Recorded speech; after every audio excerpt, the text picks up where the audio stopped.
ኦሪት ዘፍጥረት ምዕራፍ 7 ቁጥር 1 እግዚአብሔር ኖኅን አለው፣ አንተ ቤተሰቦች ሁሉ ይዘህ ወደ መርከብ ግባ። በዚህ ትውልድ በፊቴ ጻድቅ ሆነው አይቻለሁ። ከንጹህ እንስሳ ሁሉ ሰባት እንስሳ፣ ንጹህ ካልሆነ እንስሳም ሁለት ተባትና እንስት፣ ከሰማይ ወፍም ደግሞ ሰባት ተባትና እንስት እያደረግህ በምድር ላይ ለዘር ይቀር ዘንድ ለአንተ ትወስዳለህ። ከ7 ቀን በኋላ 40 ቀንና 40 ሌሊት በምድር ላይ ዝናብ አዘንባለሁ፣ የፈጠርሁትንም ፍጥረት ሁሉ ከምድር ላይ አጠፋለሁ። ኖኅም እግዚአብሔር እንዳዘዘው ሁሉ አደረገ።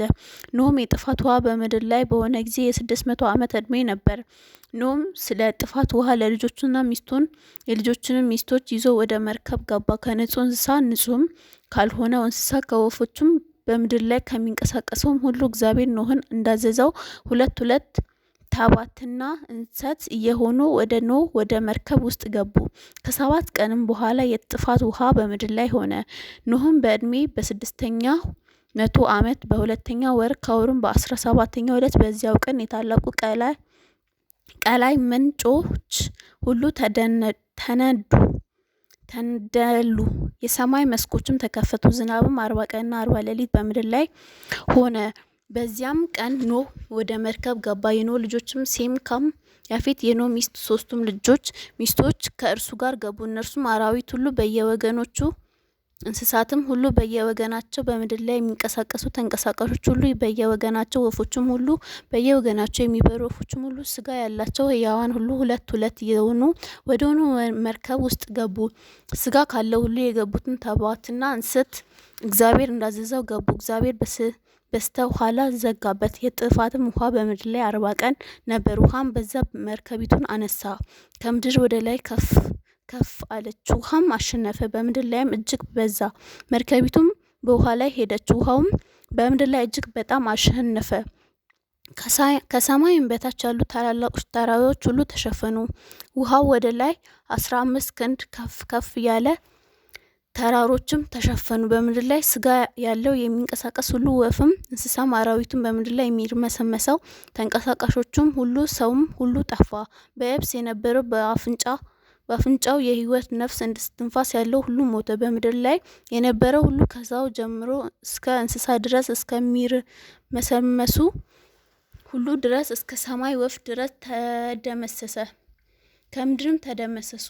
ኖኅም አብረው በመርከብ ከነበሩት ጋር ብቻውን ቀረ። ውሃም 105 ቀን በምድር ላይ ሸፈነ። ምዕራፍ 8 እግዚአብሔር ኖኅን በመርከብ ከእርሱ ጋር የነበሩ አራዊትን ሁሉ እንስሳውንም ሁሉ አሰበ።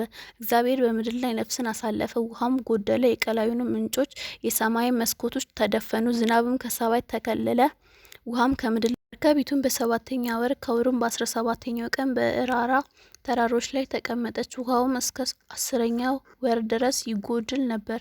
በ10ኛው ወር ከወሩም በመጀመሪያ ቀን የተራሮች ራሶች ተገለጡ። ከ40 ቀን በኋላ ኖኅ የሰራውን መርከቢቱ መስኮት ከፈተ፣ ቁራንም ሰደደው፣ እርሱም መጣ። ውሃው ከምድር ላይ እስኪደርቅ ድረስ ወዲያና ወዲህ ይበር ነበር። ርግብም ውሃ ከምድር ላይ ፊት ቀልሎ እንደሆነ እንድታይ ከእርሱ ዘንድ ሰደዳት። ነገር ግን እርግብ እርግቧን የምታሳርፍበት ስፍራ አላገኘችም። ወደ እርሱም ወደ መርከብ ተመለሰች። ውሃ በምድር ላይ ሁሉ ስለነበር እጁን ዘረጋና ተቀበላት፣ ወደ እርሱም ወደ መርከብ ውስጥ አገባት። ከዚያም በኋላ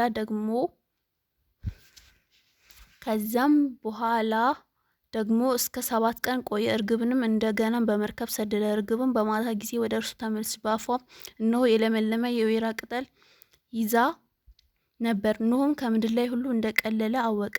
ደግሞ እስከ 7 ቀን ቆየ። እርግብንም ሰደዳት፣ ዳግመኛ ወደ እርሱ አልተመለሰችም። ኖኅ ዕድሜ በ601 ዓመት በመጀመሪያ ወርም ከወሩም በመጀመሪያው ቀን ውሃውን ከምድር ላይ ደረቀ። ኖኅም ከመርከቢቱ ክዳን አነሳ፣ እነሆ ውሃው ከምድር ፊት ደረቀ አየ። በ2ኛ ወር ከወሩም በ27ኛው ቀን ምድር ደረቀች። እግዚአብሔር ለኖኅ እንዲህ ብሎ ነገረው፣ አንተ ሚስትህን፣ ልጆችን፣ የልጆችን ሚስቶች ይዘህ ከመርከብ ውጣ።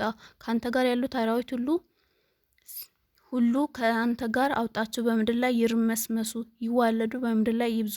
ኖኅም የልጆቹን ሚስቶች፣ የልጆች ሚስቶች ይዞ ወጣ። አራዊት ሁሉ ተንቀሳቃሾች ሁሉ ወፎችም ሁሉ በምድር ላይ የሚርመሰመሱ ሁሉ በየዘመዳቸው ከመርከብ ወጡ። ኖኅም ለእግዚአብሔር መሠዊያውን ሰራ፣ ከንጹህ እንስሳ ከንጹህ ወፎችም ወደ ሁሉ ወሰደ። በመሠዊያው ላይ መስዋዕትን አቀረበ። እግዚአብሔር መልካሙን መዓዛ አሸተተ። እግዚአብሔር በልቡ አለ፣ ምድርም ዳግመኛ ስለ ሰው አልረግምም። የሰው ልብ አስባ ከታናሽነቱ ጀምሮ ክፉ ነውና፣ ደግሞም ከዚህ ቀድሞ እንዳደረጉት ሕያዋን ሁሉ እንደ ገና አልመታ።